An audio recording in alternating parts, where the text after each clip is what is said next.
G'day everyone, welcome back to Frostbite's GI Joe Repro. And today in this video, I'm going to go through 15 characters that really should have been reconsidered as part of the GI Joe and Cobra forces. And also we'll cover off on what role they play in the battle. So from my military experience, I've learned that forces are usually split into roughly three groups. Firstly, we have the combat roles. These are the guys that are actually in the battlefront fighting in some way. I'm talking about your roles like your infantry, your artillery, your armored. These guys, they're in the most harm's way when the bullets or rockets are flying, and they'll be the first to take a hit. So the second group are what I would label as the combat support roles. So for this, we're looking at roles like signals, transport, intelligence. These are the guys that directly support those combat roles in the battlefront, and we're supporting them and doing those jobs and staying alive. These roles are a direct enabler for the soldier on the ground to be able to put rounds downrange effectively. And then you have the other guys. So these are the guys where it's actually a bit confusing where they fit into the battle. I'm talking about the roles that you never really see, a battle space for any effective reason. And there's a good chance that they wouldn't really have to be military people filling those roles. And don't get me wrong, in my opinion, everyone in the military has a place. And everyone in the military is still signed on the dotted line and signed up for protection of their country. But there are roles that have definitely signed on for a lot more than others. And that's what I talk about with those guys in the battlefront. They've definitely signed on for more than other people. So we're going to cover off a bit on characters from GI Joe that we can relate to these roles. And apart from those roles, in today's video, we're going to look at the individual characters that Hasbro gave us back in the day. So for all the really amazing characters that they did give us, we also got some really weird characters, and some of them just really just leave you scratching your head. In saying that, though, there is an aspect of weirdness that really allowed GI Joe to stick in our heads and make us happy that we were actually getting a really cool story. So strap in and let's go through 15 characters that really should sit out the battle. First up, number 15, we've got Crazy Legs. This guy was released in 1987 as part of the 6th series. The figure came with a fake parachute, a black EM4 assault rifle, and a black stock for the rifle. He was listed as an infantryman as his primal specialty, and he was touted as being an airborne ranger or an assault trooper. So with this particular character, the reason I added him to the list is not because of his role, because that's a really cool and helpful role in the battlefront. It was more just taking a look at the character himself. So the thing that has really just stuck out for me in terms of being useless with this guy is, when I think of an airborne ranger entering the battle space, I sort of think that that guy should be jumping out of the plane, and as soon as he hits the ground, he's in. He's taken part in the battle. This guy, he's in bright red. He's gray. The color thing was just weird for me. And of course, we're talking, not about the role. I want to make that super clear. The role is good. The actual execution of this character for GI Joe wasn't done that well. So yeah, bright red gear to do damage. Where's he coming in and by himself, mind you, because GI Joe, you got to remember, a collection of specialists that are coming in to do their roles. This guy is coming into a battle by himself, parachuting in bright red gear, and I'm just not confident that this isn't just a target floating down towards a whole bunch of enemy weapons. Now, another thing that sort of struck me as weird was, how did we not get a real parachute with this guy? Instead, we got this ridiculously long strapped fake parachute. And it was so ridiculous that Hasbro had to actually put instructions on the card behind the figure on how to hook this thing up. I've always sort of, I know I'm a bit of a simple man, but I've always had a bit of difficulty imagining how you're supposed to hook that thing up properly. It's always weirded me out. I've always thought it was a really bad accessory. So yeah. And just in another area of useless things, he came with one of the most losable pieces of all time. The stock on that weapon, oh my God. I actually, I've 3D designed and printed my own version of this, and I get a surprising amount of people coming to me and saying, "Hey, bro, can I get one of those?" So yeah, it wasn't great. And I've only really put this guy as the least useless guy on the list because he seems to be the best option out of a crap list of members. So yeah, let me know in the comments what you think about this guy being on the list at all. But either way, he's my number 15. Coming in at number 14 is Sneak Peek. So, like his mate Crazy Legs, Sneak Peek was brought to us in 1987. And he comes with a weapon, but he really looks like if he walked into battle and he heard a round get shot, he'd be shitting his pants pretty quickly, I feel. Accessory wise, he came with the periscope, the walkie talkie, the binoculars, M16, and a microphone. So there's a couple of things that have really hit me as useless with this guy. The periscope was only really a toy option and played no useful part in his stated role, which was infantry. He doesn't really look like an infantry guy, does he? So I'll never state that I'm an expert on something because, that's pretty dangerous. But I don't think I've ever seen an infantryman use a massive bloody periscope in battle since, I don't know, like World War One. And I'm pretty sure that infantry in battle are meant to be, reasonably mobile and dangerous, not not running around with some kind of whopper mirror set. Now, another thing that struck me as weird with this guy is the fact that he comes with both a microphone and a walkie-talkie. It's beyond comprehension to me. What battle are you going into where you need both of these whilst trying not to get whacked carrying something the size of an infant alligator? I he's stated as being advanced recon, as you can see on the file card on the picture. This guy is not recon. This guy would stick out like dog's balls. So yeah, not good. So his one saving grace was that he was equipped with an M16.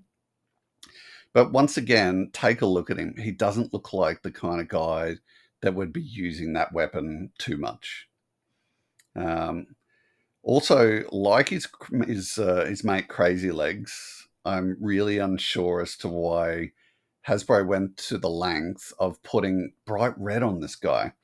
If it wasn't enough that he was trying to carry around what looks to be a massive, like giant bong, his ability to blend in with his surroundings was also pretty massively hampered by being bright red.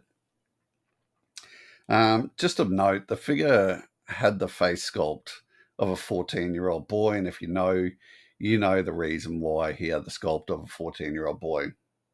But yeah, that's Sneak Peek. Next up, we've got Ripper. I'm sure a lot of you watching this right now are probably like, yeah, I can agree with you on Crazy Legs, Sneak Peek, sure. Ripper, one of the Dreadnoks. Why would he be useless? Well, I'm happy to tell you this guy was always going to be an addition to this list for me. So this guy was released in 1985. And I've put him sort of at the arse end of this list because he actually does come with a rifle. and therefore he can do a bit of damage in battle. But the extent of the damage he can do looks to me to be reasonably limited. He not only come with his rifle fitted with some type of, what looks to be a bayonet, but looks also like some type of weird banana blade. But he came with a hydraulic rip claw and a backpack generator. Now, I've put Ripper on this list because in terms of danger that he presents to the GI Joe forces, I'd say it's actually pretty low. So work with me here and just imagine this guy running at you, super slow, carrying that massive generator on his back, trying to balance both the rip claw and his rifle. I can guarantee you that he would have a danger burst of about 15 seconds before he's dropping one of those things and trying to make an actual effort. Also wanted to mention what the hell is going on with that outfit. So that shirt looks like he's borrowed that off Zorana. Like it's some kind of weird chick's midriff. But yeah, he's loving life. He looks like he's one of the most expressive of the Dreadnoks. But yeah, that's Ripper. He was my number 13. Number 12. We're hitting another Dreadnok here. So, we can quite happily say that the Dreadnoks really aren't a military force. They were just a gang sent on, like they just like anarchy and they like getting paid, and grape soda too. Some of them have some real dangerous aspects to them, and I've very willingly kept those ones out of this list because they're not useless. But some of the Dreadnoks, like they are just an absolute useless batch. So for my number 12, I've looked at Road Pig. So this guy was released in 88. And to me, this guy just looks like a boss fight. He'd be the guy that you'd get to in the game and realize that all you actually need to do to defeat him is just stay out of the way of his massive cinder block attack. I think it'd be quite easy just to take this guy out, with a few rounds, honestly.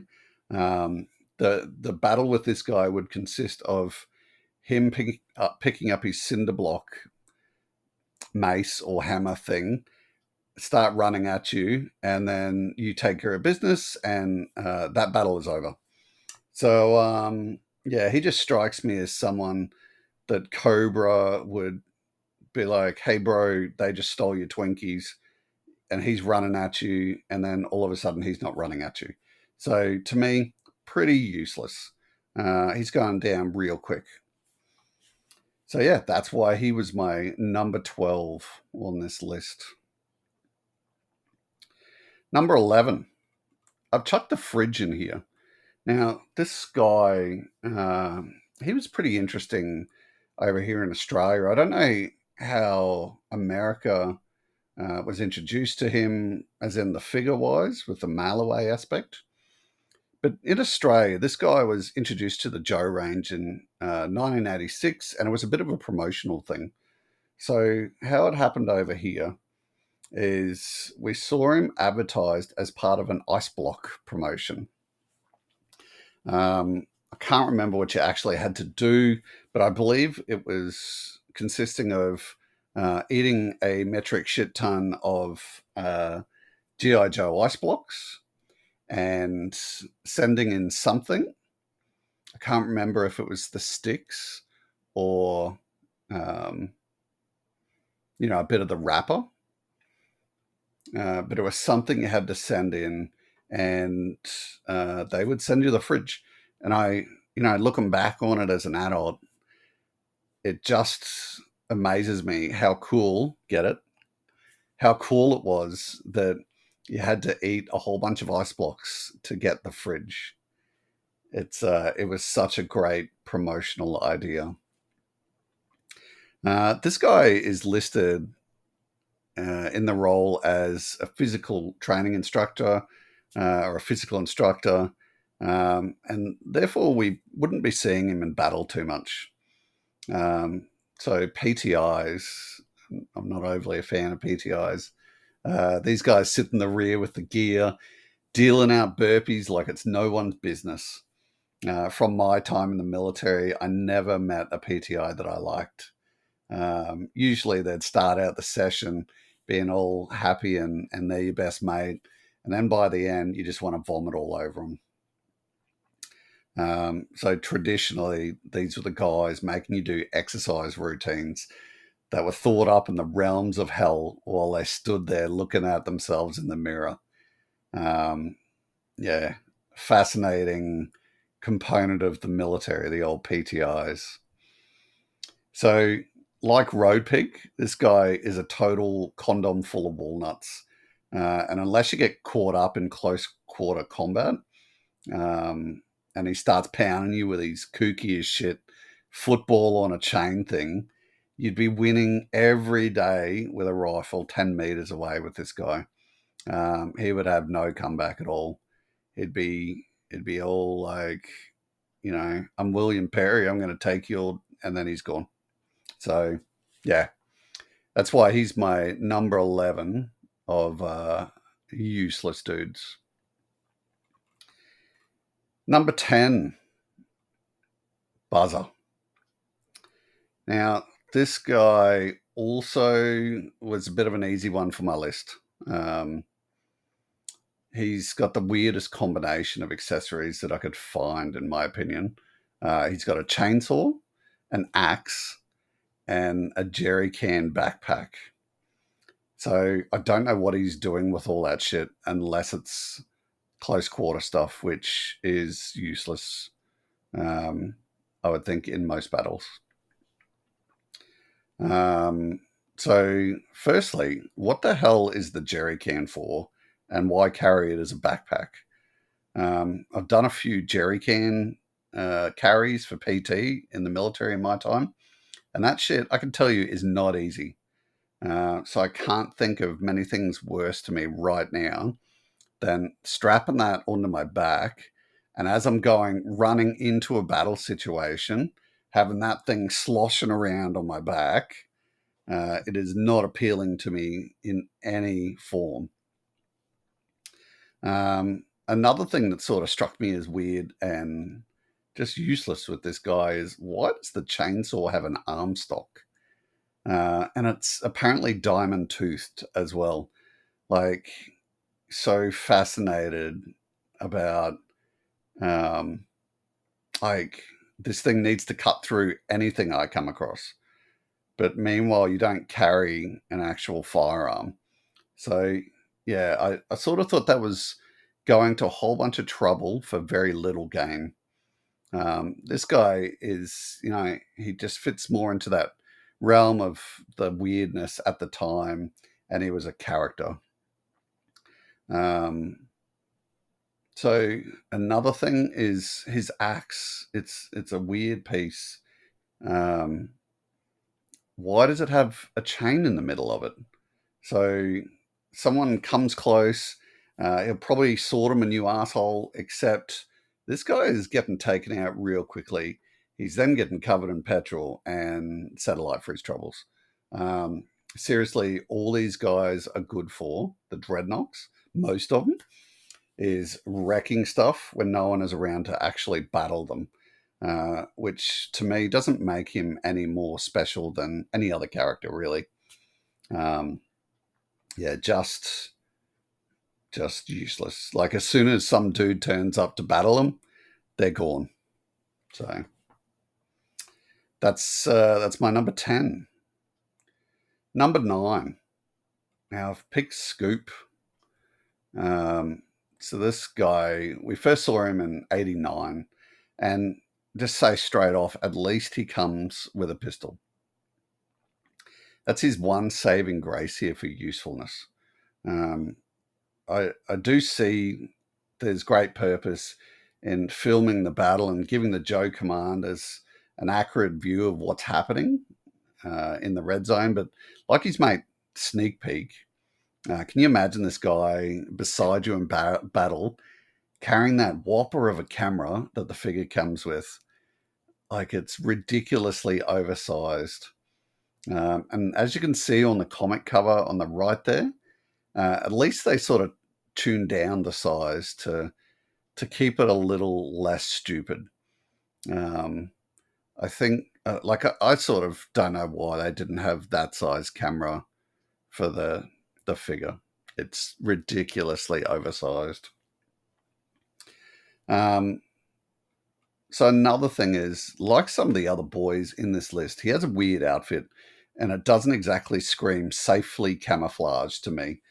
When you take a look at the comic cover, you can see Stalker and Tunnel Rat. They're having a fat time. They're doing their cool military silent killer thing. And then you get old balls out Scoop sitting there filming the whole thing like some weird producer from Epstein's house. Like bright yellow, but meanwhile he's meant to be in a battle situation, like sending that picture back to the Joe commanders. And it sort of weirds me out, that cover as well, that Stalker and Tunnel Rat do actually look like they're camouflaged and ready for battle. Meanwhile, Scoop's there with his bright red visor and his bright yellow outfit. Just useless to me. Not good at all. So about the best time that I've actually seen this guy used was during the 2010-ish comics. Hawk calls him up, and he's a private investigator, and they call him up and basically tell him that they'd like to pay him a whole bunch of money to go and check out Serpentor's coil outfit. And I really didn't mind their use of him at that point. I thought it was quite well done. But these older ones that we got given, the older version of Scoop, not good at all. And that's why he's my number 9 on the useless list. Number 8 is Big Boa. He was released in 1987 as a Cobra trainer. And in terms of the figure, I think Hasbro actually did pretty well with this one. He's a trainer, so he comes with some training equipment. I'm not actually sure whether we're going with the helmet, what it's meant to be. It looks to me like it could be one of those oxygen deprivation masks that you see. Sometimes, you'll see a lot of boxers or runners using those masks to just make their lungs a lot better. But that's the only sort of reason I can come up with as to why he was given that helmet. Let me know in the comments if you do know why he's got that helmet. But the important thing is in terms of being in a battle, like the fridge, this guy, he's going to be no more useful than a Cobra trooper, apart from the fact that he's probably going to be a lot more aggravated and aggressive. He's still going to get taken down in the first few moments of the battle, and that's why he's made the list today. Okay, next up, we've got Raptor. So Raptor was released in 1987, and he came with exactly what is pictured in his comic appearances, which is his bird cape and a bird. In terms of kooky characters to add to the franchise, this guy sits pretty bloody high on the list. In terms of usefulness, this guy is pretty bloody useless. But he's not the worst. That's why I've got him sitting around the number 7 mark. It's his trained falcons to me that would make this guy reasonably painful to go into battle against. I'm only imagining that, you would enter the battle and somehow he's got a few trained falcons set on pecking a few eyes out. And that to me would just be painful. So as far as this guy's outfit goes, it is full Mardi Gras. There's absolutely no battle armor going on here, and it really wouldn't take much to end this guy. As far as kookiness goes, he's an absolute winner. But in terms of standing next to him in battle, nope, not at all. So that's why he's my number 7. Number 6 Dr. Mindbender. So this guy was released in 1986. And if it wasn't for the fact that he came with a handgun, this guy would probably be a lot higher on the list. To me, he's pretty bloody useless. I think it's been a pretty well-known thing in the community that he has one of the weirdest outfits ever made, and his accessories match. So him and his figure form was known as the Interrogator, and that's reflected in his equipment being an electric prod with a generator. He's clearly a big fan of capes and nipple-covering straps, which assists him in getting his kinky interrogation done. There's no waterboarding for this guy. It's more of a case of how much confusion you'll die from wondering how much boob tape he's used to keep those straps in place. I've always wondered with this guy as well why he was just so damn cut. Like how many crunches and burpees is old Mindbender doing when he's not making alternate Cobra commanders and interrogating people. In battle, though, this guy is going down pretty damn easy. So he may come with a pistol, but I'm pretty sure he's just not that great at using it. So yeah, Mindbender is definitely sitting at a number 6 for me. Number 5, Psych-Out. So this guy is from 1987, and he forms pretty high in the useless standards for me. I don't even really know what to make of him. He was just such a weird figure. And if you didn't buy this guy complete, it was difficult getting these little radar dishes, like the head antenna, making sure that wasn't snapped off. And what was the win? You know, this guy, just painful for me. I've got him complete. I don't think I even display this guy in my collection.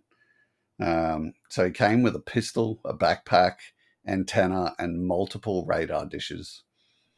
So obviously Hasbro was trying to connect the use of radar dishes in the figure to the information on his file card. And it states that Psych-Out did projects at college relating to the connection between low frequency radio waves and paranoia.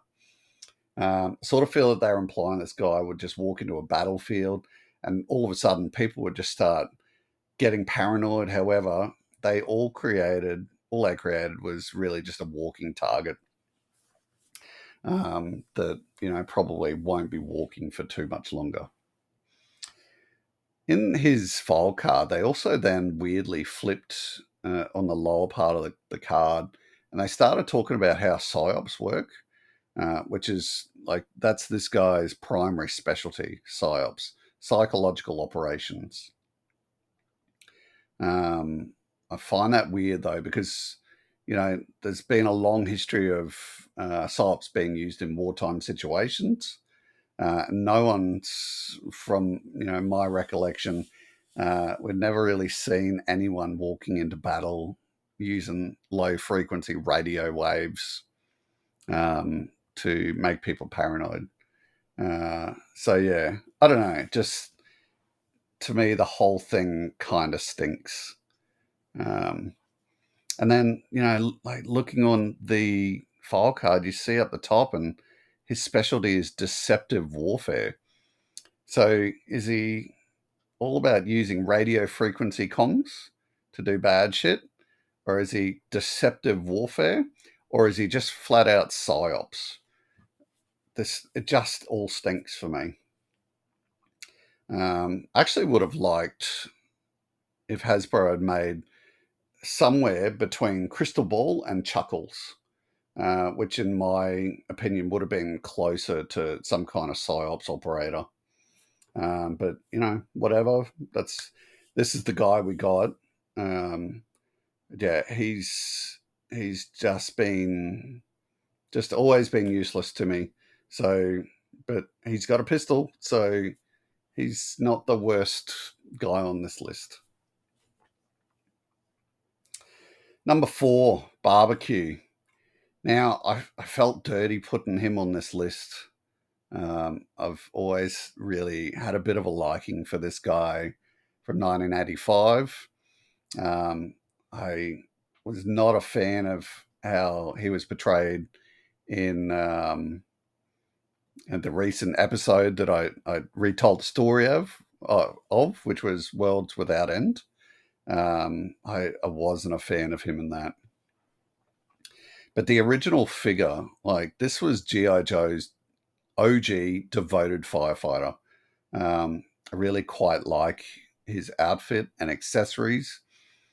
But, coming down to the crunch, which is the purpose of this video, in terms of usefulness in battle, this guy is a bit of a stinker. His only really real capability here is his doorbuster axe. And that's purely like the Dreadnoks or the PTIs. It's a close quarter thing. That's not this guy's fault. This guy is, meant for defense of a base. Any fires turn up, he's meant to take it out. But, we've got to look at how useful he is in battle, because that's the purpose of this video. I think also his fire retardant outfit, it'd just be so cumbersome trying to move around. So, in terms of just cool ass figures, this guy is really cool. But in terms of standing next to him in a battle, I'll pass, thank you. Next up. Okay, so we've hit the top 3. And we've got the Tele-Viper from 1985 sitting at number 3. I never had one of these as a kid. And, looking back on it now, I feel it was just such a missed opportunity that Hasbro didn't give this guy some kind of weapon, or, just mount the camera on his backpack or something. Just Predator style, put the camera up there. I don't know. I do realize that this is a very iconic figure for a lot of people. And that's cool. It's okay that people like this figure. I don't dislike the figure. It's just more that in terms of usefulness, there were some questions. So this guy came with a VS11 scanner, a comms pack, and a black hose to connect the two. Character-wise, these guys, like, when you read the information about a Tele-Viper, they sound like just an absolute weapon in the comms department, relating to both the transmission and the jamming of signals or comms. So there'd be such a great asset to have, in your force. But in terms of actual defense, like his own defense, like keeping him safe, he's really just not going further than the HQ tent, the headquarters tent. This guy, as soon as he walks into battle, he's screwed. He's just literally a target. He's got no offensive capability that is physical. It's all comms related. And figure-wise, they sort of follow that same line. I'm not really a big fan of a figure running into battle with a scanner. And that's why I've got this guy at number 3. Let me know in the comments if you disagree. It's okay if you disagree. Number 2, Airtight. As my number 2, all I've got to say, if you're wondering why this guy is useless, this guy's main accessory is called a sniffer. That's right, a sniffer. So he also came with a backpack, hose, and air hoses, but you had me at sniffer. Airtight's one role in life is to take care of noxious gases, which seems really super, super specialized. I do have this guy in my collection, but he's only really there because I got him as part of a lot a while back. I was never really going to be hunting this guy to add him to the collection. I think, they did fine with the colors, because that looks like some type of, toxic suit to protect him.